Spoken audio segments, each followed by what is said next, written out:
মা, জানি তো এখন পানি চাবি, এমন কোনো মহৎ কাজ করে হোস নাই যে তোর আমার পানি এনে দিতে হইব। যা নিজেরটা নিজেই না খা। ছোট ভাই। কেন মা বলছে শোনো নাই? তোমার পানি তুমি নিজে নিয়ে খাও। ভাইয়া, দেখ, আজকে আমার কাছ থেকে বাইক চাবি না। আজকে বাইকে তেল নাই। আর প্রতিদিন যে এত বাইক বাইক করস, নিজের টাকা দিয়ে একটা বাইক কিনে নিতে পারস না?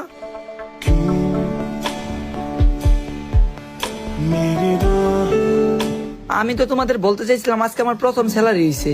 আরে বাবা, আগে কবি না, আমি টেবিলে ভাত বাড়তাছি, তাড়াতাড়ি আয়, খায় নে।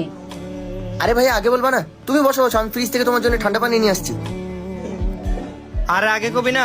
চল চল চল, আজকে ঘুরতে বেরোমু। আর আজকে কিন্তু বাইকের তেল তুই বেরো দিবি। মানুষ ঠিকই বলে, একটা ছেলেকে তার ঘরের তখনই সম্মান করা হয় যখন তার পকেটে টাকার হয়।